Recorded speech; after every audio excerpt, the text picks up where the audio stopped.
everybody! So today I'll be explaining a little bit about some brush calligraphy or brush script.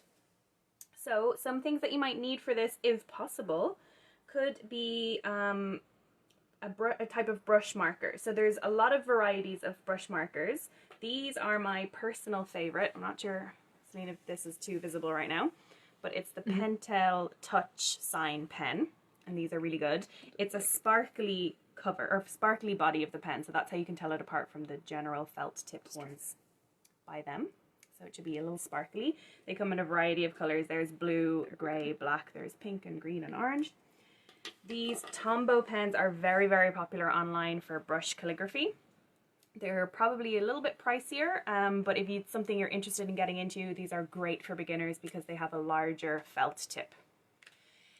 If it's something you just want to try out and you're not sure if it's going to be for you, these mild liner highlighter pens are 100 yen and they're available in pretty much every single stationery store. These versions have a brush nib as well, or like a flexible nib too, so they're great. Additionally, these are a cheap set of highlighters I picked up in the dollar store for 100 yen, so these are really, really handy too. Cheap and cheerful, and they'll do the job just fine. So I recommend for a beginner to start with a large flexible nibbed brush pen like this, or a smaller, harder flexible nib like these Pentel Sign Touch pens. You can also get these very traditional Japanese brush pens, which actually have bristles. I'm not sure if you can see that they actually have bristles. These are much harder to gain control of, so I would not recommend those right at the beginning, but because it's very, very large, but they can be a lot of fun to play with, especially if you've mastered the basics. So I'm going to start with one of these Tombow brush pens because it's a little bit of a larger tip and it can be really good, especially if you're new to this. The first thing always to do when you are about to attempt any kind of brush calligraphy is to practice with a few drills.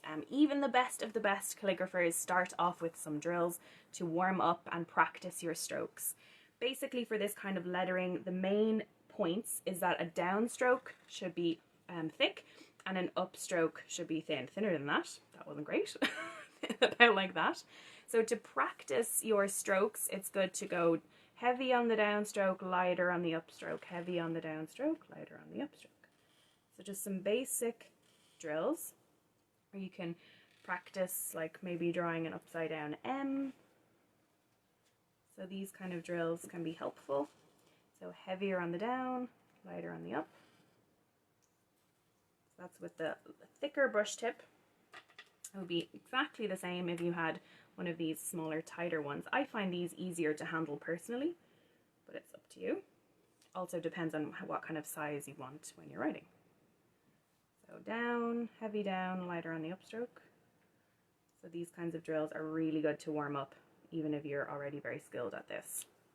Another good thing to practice, because many letters have circular forms, is to practice an oval shape. This one is a lot harder to get right, so it'll be probably pretty shaky when you're first doing it. That's totally fine. Everybody starts off that way. So see, that wasn't great there, but that's okay. So start as if you're drawing an O or a 0. Heavier on the downstroke, lighter on the upstroke. And same with one of these kinds of pens. So practicing these will really, really help and give you a bit of confidence and stop your hands shaking and just get used to it. So I recommend whatever kind of pen you have, starting with those kinds of drills. So even if you have one of these simple highlighter pens, just the same procedure applies. These are really nice ones actually. And again, you can use them as regular highlighters after if you decide brush script isn't for you. So just warming up. Basic drills, anything like that will be helpful for you, just to get the basics of it. Stop me at any time if you want any more instruction, but it should be enough for starters. Then let's start with some letters, the alphabet, the basics. These are letter papers that I have purchased from this website, kellycreates.ca, and there are a lot of brush script lettering sheets available online. These are just the ones that I happened to buy when I was practicing. You don't need to buy worksheets. You can certainly practice by looking at letter forms yourself, but these are the ones I have. You can also find plenty of free resources online if you Google brush lettering worksheet or just brush lettering. The most important thing to remember with brush lettering is it's not like writing. It is not the same. Of course, if you were writing an A, it would just be kind of in one simple stroke. But with brush lettering, it should be slower and more deliberate.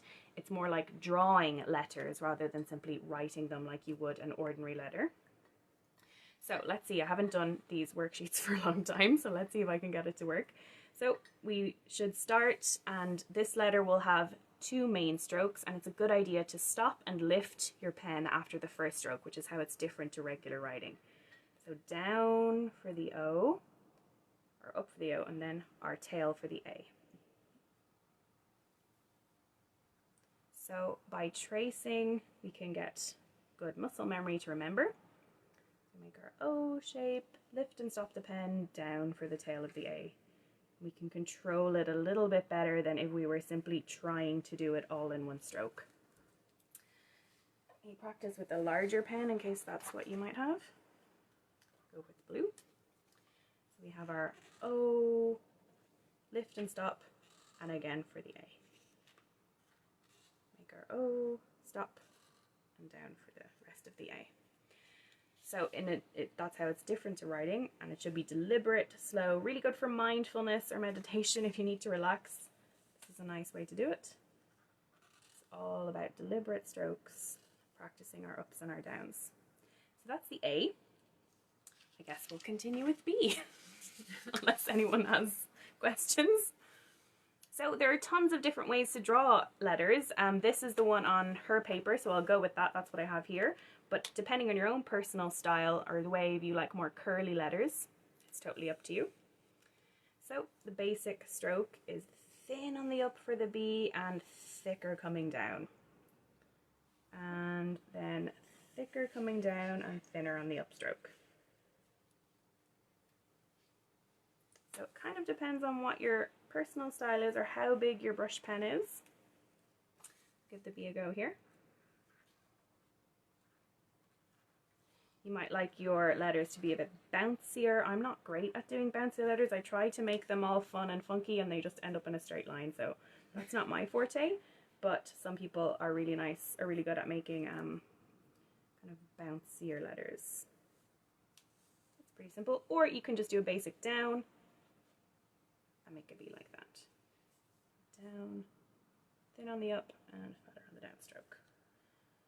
It's kind of about your personal preference on what way you like it. If you like simpler letter forms or curlier letter forms. There's our B. And C is nice and quite simple. It's a good one practicing too for a drill.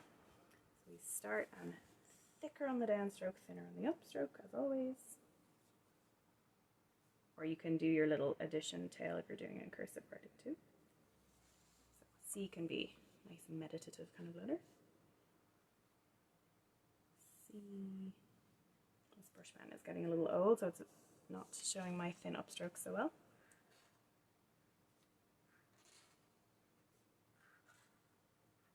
There we have C. That one's pretty straightforward. Can you do ABC and... Yes, let's do ABC all together.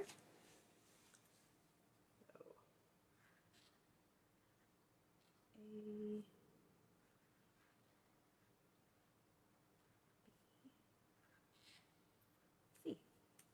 Or if you want to try one of our cheap and cheerful highlighter pens from the dollar store, that can work just as well. So we have A. These are a bit noisy, but that's okay. B. C. Can you connect them at all? Or I how can do you try, go about yeah. connecting them? So Challenging you, I'm sorry. A.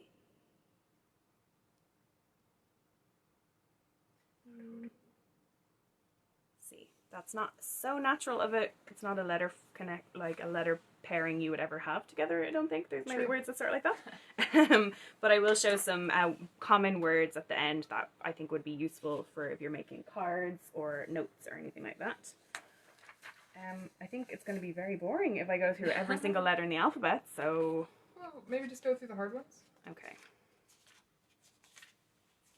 Okay, T is important. And H. I need to remember what letters the alphabet goes in so I can find my T. There we go. So T and H are important if you want to write the words thank you or happy birthday. So we should practice those. Good idea. I didn't even think of that. This is another pen I really like. This is one I got in Japan. Pilot is a very popular pen brand and they have every kind of pen. This one is nice because you get more bang for your buck. There's a thicker nibbed pen on one end and a thinner at the other. So if you want to experiment with brush lettering, a pen like this can be really good. Just put the lids on everything else so I don't stain anything. So I'm going to go with the thinner end. That's what I prefer. This is the pen I keep in my pen case and I probably use the most. So thick and thin. It's pretty easy on the T. It's an easy letter, but it's one that we need to know for various words. I'm not being very careful now, am I? So T, oops, or connected like this. H then, or H, is another important one. So we're thin as possible on the upstroke, heavier on the downstroke, and again, I like this one because it's nice and curly.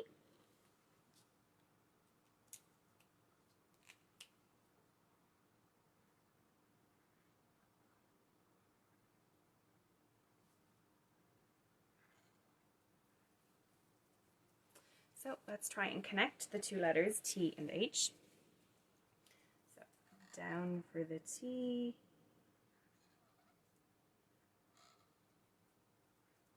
So that's our th.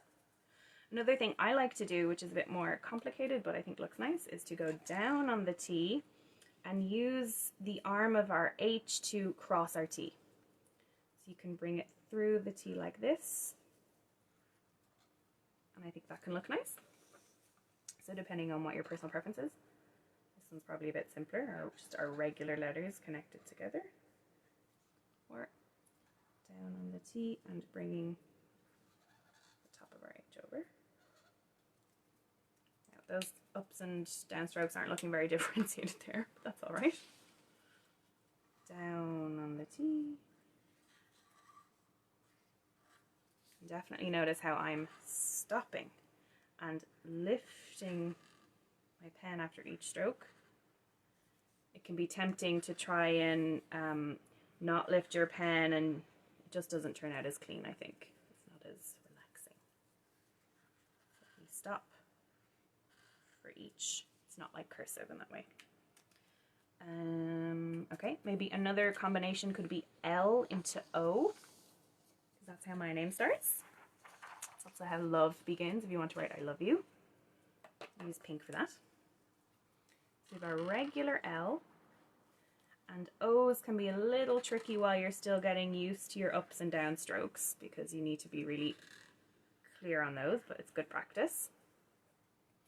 I also like to draw my L's a bit curlier, something like that, but it's your personal choice. You can do just L and into the O, or L. And I sometimes like to do my O's a bit curlier like that, and it's a bit easier maybe potentially, because you don't have to worry about connecting here in a really neat way. So that would just be heavier on the downstroke, overshoot it up at the top, and you can curl it in too. And that's a nice way if you want to connect it to a new letter. So for example, L, O, V, E. So even though we won't have time to go through each letter of the alphabet, the most important thing to remember is wherever you would bring your pen down, it should be heavy, and wherever you would bring your pen up, it should be a light stroke. So for E, it's, now I've forgotten, oh yeah, E is like this. Thinner on this part of the E coming up, and heavy coming down. Same for M, just as you would write it, heavy on the down, light on the up, heavy on the down, light on the up, heavy on the down. And that can be a really nice drill as well, like I was saying before, for practicing your ups and downs. Okay, so might be good now to draw a couple of common word combinations if you wanted to use it for a card or a note to somebody. This is how I use it most of the time. Writing on envelopes and birthday cards is probably where I get the most practice with my brush lettering. So let's say hello is a useful one. So we're starting with an H, down, H, E, again stopping after each letter, L, L, O, hello, or hi, even shorter, even easier. We've looked at love. Thank you can be also important. So again, with our T-H combo, you can do it either way. Slow and steady. N. K. I'm never totally sure about Ks. I've learned a couple of different ways to do them, and I just don't know well about Ks, but hopefully you'll do better than me. I, O, U. Or with the different combination of the T and the H, down for the T, got curlier H. Just being deliberate and separate with each stroke. Or you could do curlier K if you prefer something like that.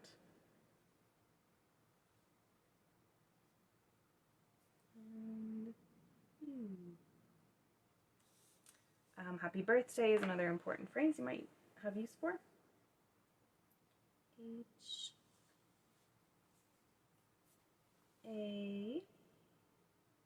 How I like to draw a P is bring it up heavy on the downstroke and lightly loop it up on another P.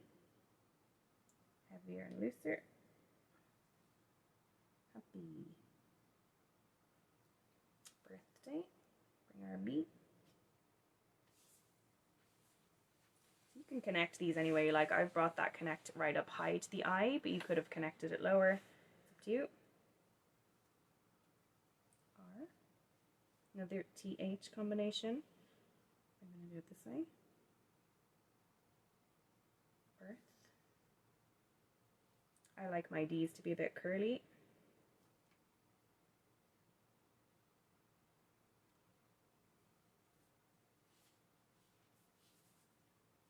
Happy birthday. Does anybody have a request?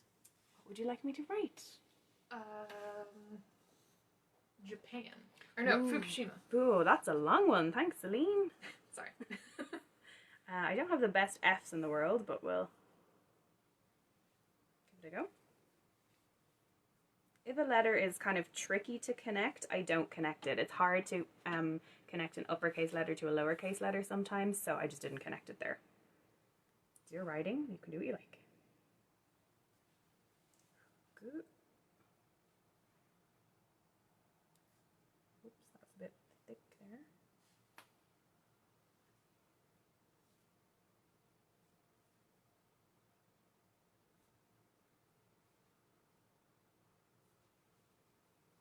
If you're looking for a new hobby in the stressful times that we have at the moment, I really recommend this as a relaxing, meditative thing to do. That's not the best Fukushima ever written, but that's fine. Looks beautiful. Let's go with Celine, the woman of the hour, who has organised this wonderful event for all of us, and who's so generous.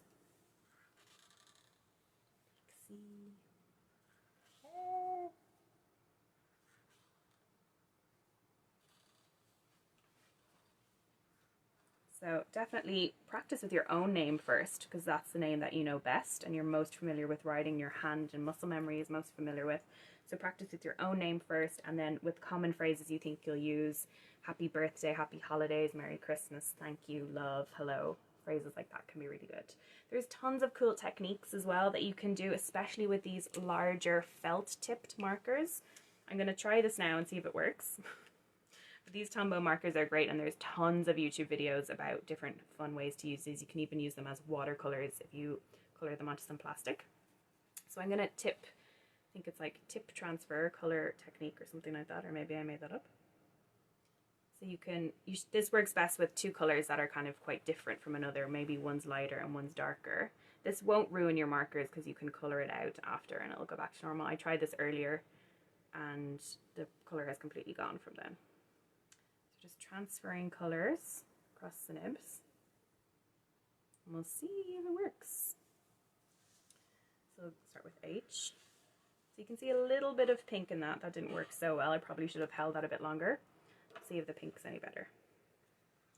So there we have a more of a purple hue, and that will gradually draw out of your marker. So the longer time you have, the more that you can hold your tips together and transfer color, and it would work particularly well with light colors like yellow and things like that.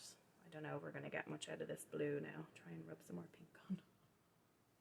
Don't smush them together too much because these markers can fray quite easily. We'll see.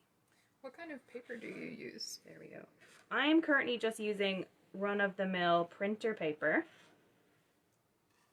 I love you, let's do. But for markers like these ones with the felt tips, it's recommended to use smoother paper. This paper I'm using now isn't ideal. It has a bit more tooth and it's not quite as smooth, so over time it will wear down the markers. Laser jet smooth, I don't know, the smoothest paper you can find basically. Additionally, tracing paper, if it's smooth, can be nice. So if you had a worksheet like this and you have tracing paper, you can continue to use the same paper again and again and just reuse the tracing paper, so it's better for the environment that way as well. Or Rhodia is a nice notebook brand that has a very smooth paper, and a lot of letterers use Rhodia notebooks, which can be very convenient, and they have dot grids as well if you want to use those for tracing your letters. So my main advice would be practice your up and down strokes repetitively. Practice drawing the same words again and again, like your name and simple greetings. Just enjoy it. Play around with different markers, see which kind of ones you like. By all means, start with the cheapest. And the dollar stores here have great, you can get all of these kind of ones in dollar stores. These are a bit pricier but are great for beginners. Pick up one or two and see if they suit you.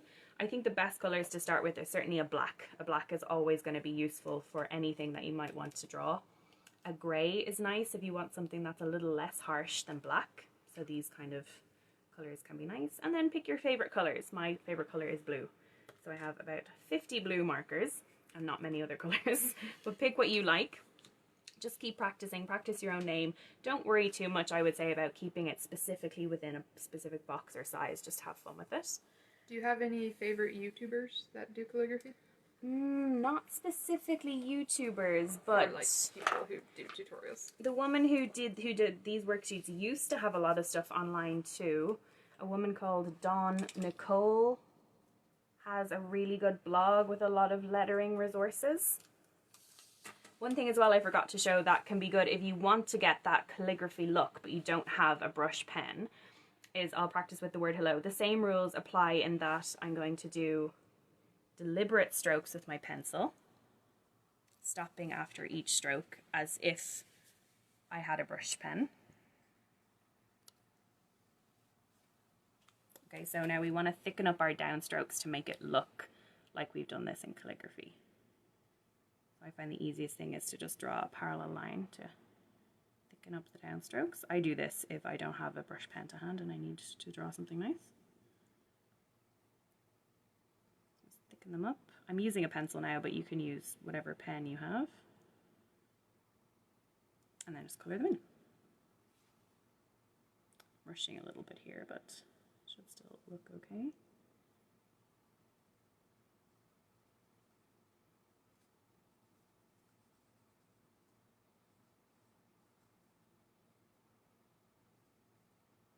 So you can get, that's pretty messy, but you can get a similar effect if you're taking your time and being more careful if you don't have a brush pen.